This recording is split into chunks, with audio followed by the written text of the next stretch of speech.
United Kingdom, with Prince William now winning this huge battle with his father, King Charles, for there to be an Act of Parliament introduced at Westminster to jettison not just Prince Andrew, Beatrice and Eugenie, but also Prince Harry, Meghan Markle, Archie and Lily. No one, and I mean no one, saw this coming. Not the commentators, not the fans, not even Meghan Markle's most vocal critics. Because if you thought the drama surrounding the Sussexes had already reached peak chaos, the UK Parliament just stepped in and said, hold my tea.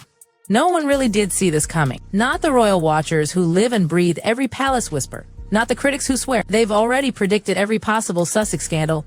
And certainly not Meghan herself. Just when everyone thought the chaos meter was maxed out, when the headlines felt repetitive and the outrage almost routine, Parliament walked in like it owned the room and casually flipped the table.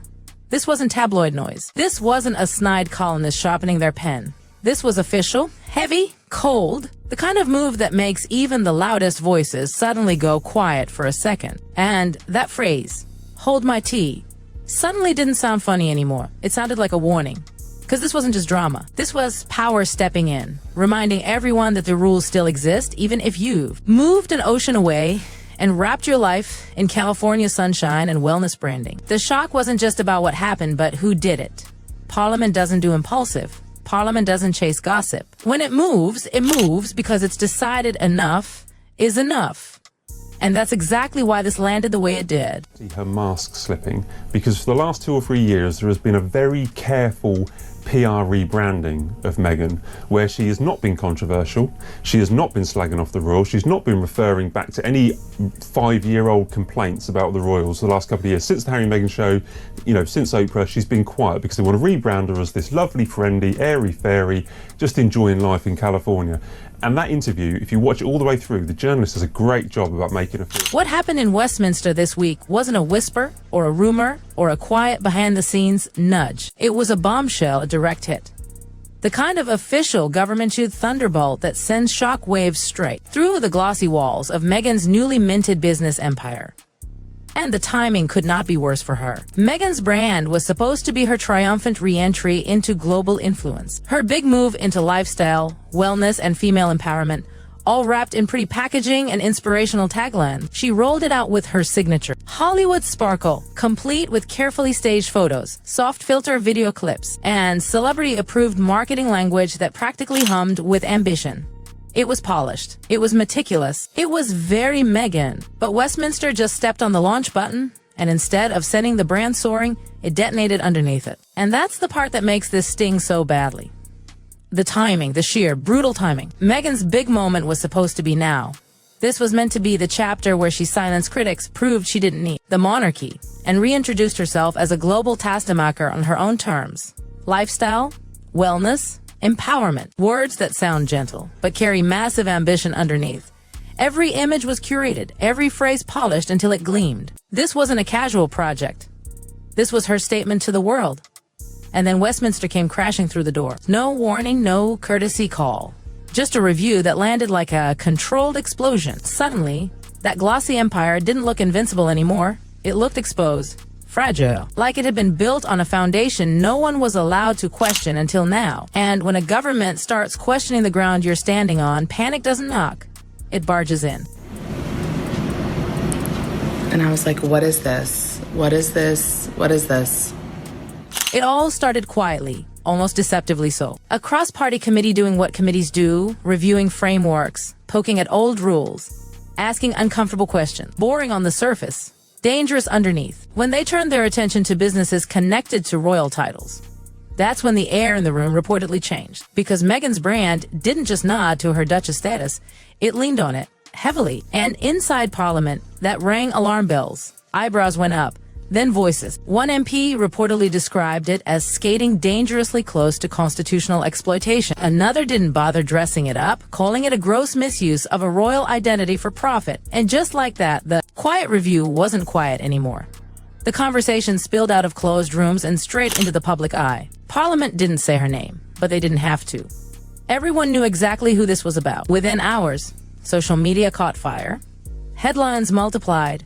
The tone shifted from curiosity to confrontation. And the scariest part for Meghan, this wasn't just about optics. This was about limits, legal ones. The kind that don't care about branding decks or Instagram engagement. The kind that can force your hand whether you like it or not. My husband and I were in an overall deal with Netflix, and then not dissimilar to Higher Ground and the Obamas deal. Once that had... While the review is still in progress, leaks from Westminster insiders painted the picture in bold strokes. The committee is deeply uncomfortable with Meghan's fusion of royal prestige and commercial ventures. They see it as a blurring of lines, one that threatens not only the monarchy's integrity, but also the fairness of UK commercial regulations. And the harshest part, they're calling this a priority review. Translation: this isn't a backshelf political exercise. They want action, and they want it soon. Meanwhile, across the ocean in California, Meghan and her team were reportedly blindsided. A source close to her described the mood as intense, frustrated, and deeply offended. Meghan allegedly feels targeted, unfairly singled out. And according to one insider, sabotage at a crucial moment. Priority review. Two words that probably echoed through Montecito like a siren. Because priority means urgency. It means this isn't going to quietly fade away. And for Meghan, the feeling wasn't just stress. It was betrayal. Anger. The sharp sting of being told she'd crossed a line she insists was never clearly drawn. Her supporters wasted no time jumping in, framing the review as petty, xenophobic, and punitive. A powerful institution coming for a successful woman at the worst possible moment. But critics were just as loud, firing back that this wasn't personal. This was constitutional. Rules didn't disappear just because you moved continents. And that's when the conversation took a darker turn. Because suddenly, people weren't just talking about guidelines. They were talking about consequences. What happens if Parliament decides her use of the Duchess title is incompatible with her business? What happens if she's told to stop? The answer is simple and terrifying. Everything changes. Her brand isn't loosely connected to the title. It's woven through it. Pull that thread, and the whole thing unravels. Name, identity, messaging, all of it.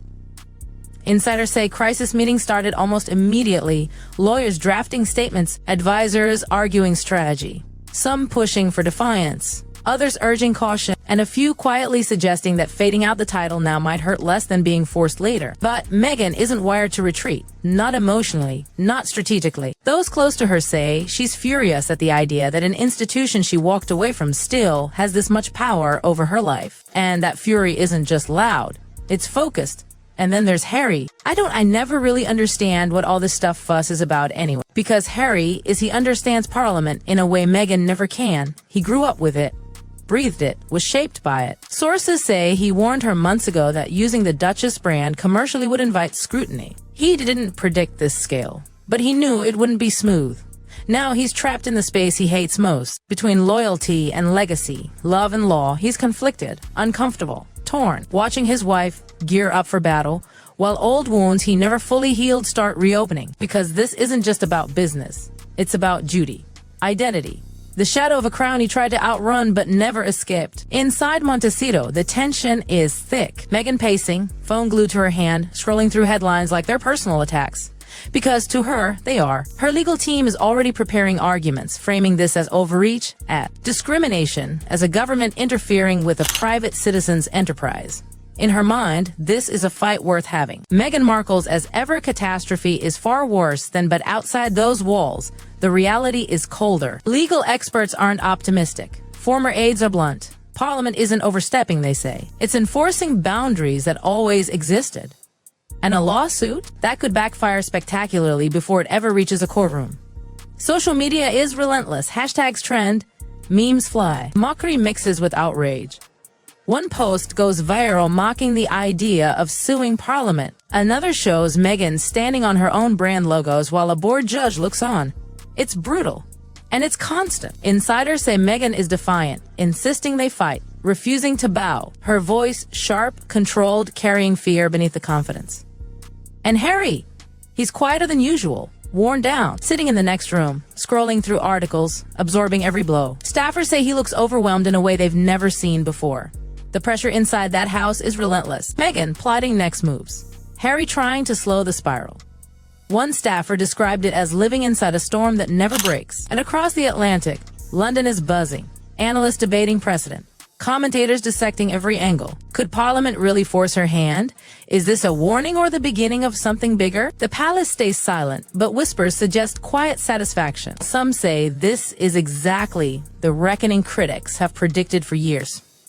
A reminder that titles aren't props, they're privileges. Harry feels pulled apart. On one side, the woman he loves, fierce and unyielding. On the other, a legacy he helped build, now colliding violently with the life he chose. He's worried for Meghan, for their children, for himself. Every headline feels heavier than the last. If even when Prince William becomes monarch, do you think that's what? Public opinion fractured. Further, some hail Meghan as brave, challenging ancient systems. Others see recklessness, overreach. Social media turns the story into spectacle, with gifs, memes, and viral clips flooding feeds. Legal analysts shake their heads. This isn't a fight she can win easily, if at all. At home, Harry grows more withdrawn, hours alone. Pacing, scrolling, the weight of it all finally pressing down. It's not just about this moment. It's everything converging at once. The monarchy, the media, the past, the future. And his role in all of it. This is bigger than a brand, bigger than a title. For Meghan, it's about autonomy and control. For Harry, it's about loyalty and loss. Together, they're navigating a collision of power, politics, and personal identity with no clear exit. One thing is certain, Meghan won't back down easily. Harry won't abandon her. But whether Parliament, public opinion, or the sheer force of reality will allow them to weather what's coming remains uncertain. In Montecito, they're bracing for impact. Legal strategies forming, PR plans shifting, media frenzy intensifying, and beneath it all, there's Harry. Quiet, heavy, caught between worlds, a man holding onto love while everything around him feels like it's being pulled apart. The bombshell may have dropped in Westminster, but the shockwaves are echoing through every corner of their lives. And this battle, it's only just beginning. And that's the part so many headlines miss. Beneath the legal language, the political maneuvering, and the endless hot takes, there's a very human reckoning unfolding behind closed doors. Meghan is operating on instinct and adrenaline, convinced that if she gives even an inch, now, she'll lose everything she's fought to build since walking away from royal life. To her, backing down doesn't feel strategic, it feels like surrender. And surrender has never been part of her story. Harry, meanwhile, is absorbing the emotional cost in real time. He knows how these systems work. He knows how unforgiving they can be once they decide to move. And that knowledge sits heavy in his chest, because this time there's no palace machine protecting him, no institution smoothing the edges. It's just him, his wife, their children, and a storm that refuses to slow down. Every late-night discussion, every urgent call with advisors, every new headline tightens the knot. Love is there, loyalty is there, but so is fear. Fear of missteps, fear of escalation, fear that this fight could redefine them all over again in ways neither of them can fully control. Whatever happens next, one thing is undeniable. This isn't just about titles or branding anymore. It's about identity, power, and the price of standing your ground when the world decides to push back harder than you ever expected.